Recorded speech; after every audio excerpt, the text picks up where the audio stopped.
नमस्कार दोस्तों, आप देख रहे हैं जी भारत लाइव और मैं हूं आपका अपना होस्ट। आज की इस खास और विस्तृत रिपोर्ट में हम बात करने वाले हैं एक ऐसे बड़े बदलाव की जो देश के करोड़ों छात्रों की पढ़ाई, परीक्षा और भविष्य तीनों को प्रभावित करने वाला है। जी हां, हम बात कर रहे हैं सीबीएसई के नई पासिंग सिस्टम 2026 की, जिसे लेकर छात्रों, अभिभावकों और शिक्षकों के बीच काफी चर्चा हो रही है।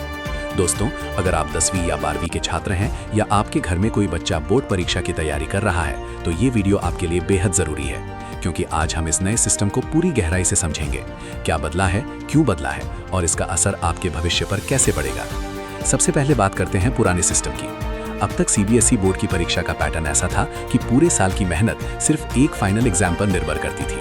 यानी अगर आप पूरे साल पढ़ते रहे लेकिन एग्जाम के दिन किसी कारण से आपका प्रदर्शन खराब हो गया तो आपका रिजल्ट भी खराब हो सकता था। यही वजह थी कि छात्रों में बोर्ड परीक्षा को लेकर बहुत ज्यादा डर और दबाव रहता था। लेकिन अब सीबीएसई ने इस सोच को बदलने का फैसला किया है। नए पासिंग सिस्टम के अनुसार अब छात्र का मूल्यांकन केवल थ्योरी परीक्षा से नहीं होगा, बल्कि internal assessment, practical, project work और पूरे साल की एक्टिविटी को भी बराबर महत्व दिया जाएगा। यानी अब पढ़ाई एक दिन का खेल नहीं रहेगी, बल्कि पूरे साल की निरंतर मेहनत का परिणाम होगी। अब बात करते हैं सबसे महत्वपूर्ण सवाल की, पास कैसे होंगे। सीबीएसई ने 33% पासिंग मार्क्स की शर्त को बरकरार रखा है, लेकिन इसमें एक बड़ा बदलाव किया गया है। पहले हर छात्र को थ्योरी और प्रैक्टिकल दोनों में अलग अलग 33% अंक लाना जरूरी होता था, लेकिन अब ये नियम थोड़ा लचीला कर दिया गया है। अब छात्र को कुल मिलाकर 33% अंक लाने होंगे, यानी थ्योरी और प्रैक्टिकल को जोड़कर। इसका मतलब साफ है कि अगर किसी छात्र का थ्योरी पेपर थोड़ा कमजोर हो जाता है, लेकिन उसने इंटरनल असेसमेंट और प्रैक्टिकल में अच्छा प्रदर्शन किया है, तो उसके पास होने का पूरा मौका रहेगा। इस बदलाव को एक उदाहरण से समझते हैं। मान लीजिए किसी विषय में 80 नंबर थ्योरी के हैं और 20 नंबर प्रैक्टिकल के। अब अगर कोई छात्र थ्योरी में 26 नंबर लाता है और प्रैक्टिकल में 12 नंबर, तो उसका कुल स्कोर 38 हो जाएगा, जो कि 33% से ज्यादा है, यानी वो छात्र पास हो जाएगा। अब आप समझ सकते हैं कि ये बदलाव छात्रों के लिए कितना राहत भरा है। अब बात करते हैं इस सिस्टम के सबसे बड़े फायदे की, पूरे साल की मेहनत को पहचान मिलना। पहले क्या होता था, कई छात्र पूरे साल मेहनत करते थे, क्लास में एक्टिव रहते थे, प्रोजेक्ट बनाते थे, लेकिन अगर एग्जाम के दिन कुछ गड़बड़ हो जाए तो उनकी मेहनत बेकार चली जाती थी। लेकिन अब ऐसा नहीं होगा। अब जो छात्र नियमित रूप से पढ़ाई करेंगे, क्लास में ध्यान देंगे, असाइनमेंट पूरा करेंगे और प्रैक्टिकल में अच्छा प्रदर्शन करेंगे, उन्हें सीधा फायदा मिलेगा। यानी अब रात भर पढ़कर पास होने वाली सोच धीरे धीरे खत्म होगी और लगातार सीखने की आदत विकसित होगी। अब बात करते हैं छात्रों के मानसिक स्वास्थ्य की।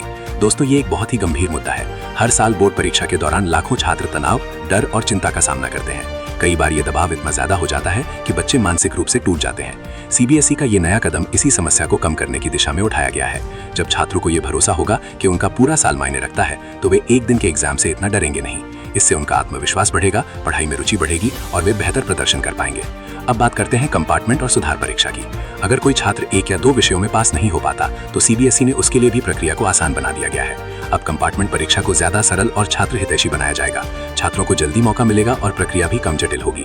इसके अलावा सुधार परीक्षा यानी इंप्रूवमेंट एग्जाम का विकल्प भी दिया जाएगा, जिससे छात्र अपने नंबर बेहतर कर सकते हैं। इसका मतलब ये है कि अब एक बार की गलती से आपका पूरा साल खराब नहीं होगा। अब बात करते हैं छात्रों के लिए जरूरी सलाह की। अगर आप सीबीएसई के छात्र हैं, तो अब आपको अपनी पढ़ाई का तरीका बदलना होगा। सिर्फ बोर्ड परीक्षा के लिए पढ़ना काफी नहीं होगा, आपको पूरे साल एक्टिव रहना होगा। इंटरनल असेसमेंट, प्रोजेक्ट, प्रैक्टिकल, इन सभी को गंभीरता से लेना होगा, क्योंकि अब ये सब आपके फाइनल रिजल्ट का हिस्सा है। अब अभिभावकों के लिए भी एक महत्वपूर्ण संदेश है।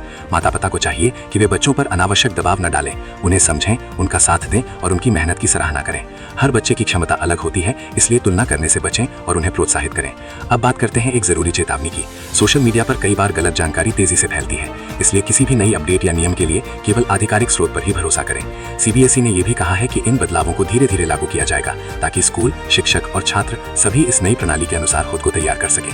अगर हम इस पूरे बदलाव का विश्लेषण करें, तो ये साफ है कि ये सिर्फ एक नियम नहीं है, बल्कि शिक्षा के तरीके में एक बड़ा परिवर्तन है। अब पढ़ाई का मकसद सिर्फ अच्छे नंबर लाना नहीं होगा, बल्कि सही ज्ञान, समझ और कौशल विकसित करना होगा। यही असली शिक्षा है और यही इस बदलाव का उद्देश्य भी है। तो दोस्तों, सीबीएसई का नया पासिंग सिस्टम 2026 छात्रों के लिए एक राहत भरी खबर है, लेकिन इसके साथ ही ये एक जिम्मेदारी भी लाता है, लगातार मेहनत करने की, सीखने की और खुद को बेहतर बनाने की। अगर आपको ये पूरी जानकारी उपयोगी लगी हो, तो वीडियो को लाइक करें, अपने दोस्तों के साथ शेयर करें, ताकि वे भी इस महत्वपूर्ण बदलाव को समझ सकें। और ऐसे ही लेटेस्ट अपडेट और गहराई से विश्लेषण पाने के लिए हमारे चैनल जी भारत लाइव को जरूर सब्सक्राइब करें। मैं हूं आपका अपना होस्ट, आप देख रहे थे जी भारत लाइव। धन्यवाद।